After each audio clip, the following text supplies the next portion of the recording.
m'appelle Perrine Gunner, je suis infirmière dans le service de réanimation du professeur Antoine Vieillard-Baron à Boulogne-Billancourt, l'hôpital Ambroise Paré. J'ai pris en charge des patients positifs au Covid. Il y a eu un gros travail en amont à préparer les chambres de réanimation, mais surtout de post-réanimation, car on a dû étendre la capacité de nos lits. Des collègues sont venus en renfort pour nous aider à prendre en charge les patients, parce qu'on a vraiment doublé nos lits de réanimation.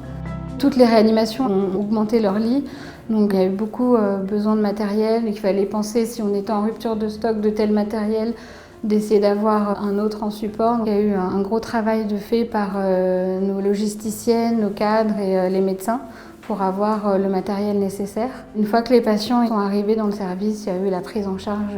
Donc là, c'est un travail qu'on sait faire, qu'on fait habituellement, donc ça ne nous a pas changé nos habitudes. On a pu travailler, que ce soit dans nos chambres habituelles ou dans des nouvelles, dans d'autres locaux, avec du matériel différent. Finalement, on s'est rendu compte qu'on avait une bonne capacité d'adaptation. Dans le service, on s'est beaucoup soutenus mutuellement. Il y a eu, on a été très solidaires les uns des autres. Au début, pendant la formation des collègues qui sont venus en renfort, il a fallu que nous, qui font partie du service, nous formions ces collègues. Et du coup, il fallait qu'on revienne sur des jours de repos. Mais ça s'est fait de manière naturelle et vraiment avec beaucoup de bonne volonté et vraiment beaucoup de solidarité. Personnellement, c'était beaucoup de stress avant. On travaille, on est dans le milieu, donc on sait l'atteinte que ça a pour les patients. Et du coup, l'inquiétude pour nos proches qu'ils ne soient pas malades.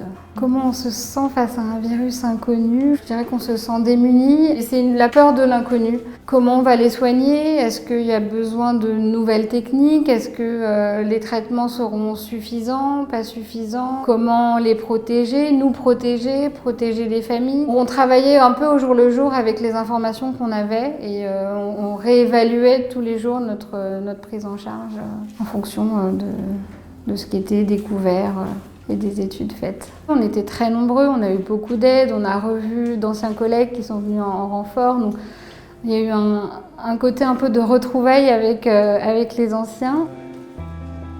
On travaille maintenant sur qu'est-ce qu'on peut améliorer. On a vu un peu nos failles, les manques qu'on avait. Donc là, on essaye vraiment de travailler dessus, de faire des protocoles, de travailler sur le bien-être au travail. Comment intégrer peut-être les nouveaux collègues, c'est-à-dire peut-être leur préparer des fiches, des choses pour qu'ils soient plus à l'aise rapidement dans le service, des choses pour le bien-être des patients. Là, pour le Covid, on a eu des patients qui sont restés très longtemps dans le service, mais ça nous arrive quand même régulièrement. Donc on essaye d'améliorer nos conditions d'accueil et de soins auprès d'eux pour que leur passage en réanimation soit le moins traumatisant possible.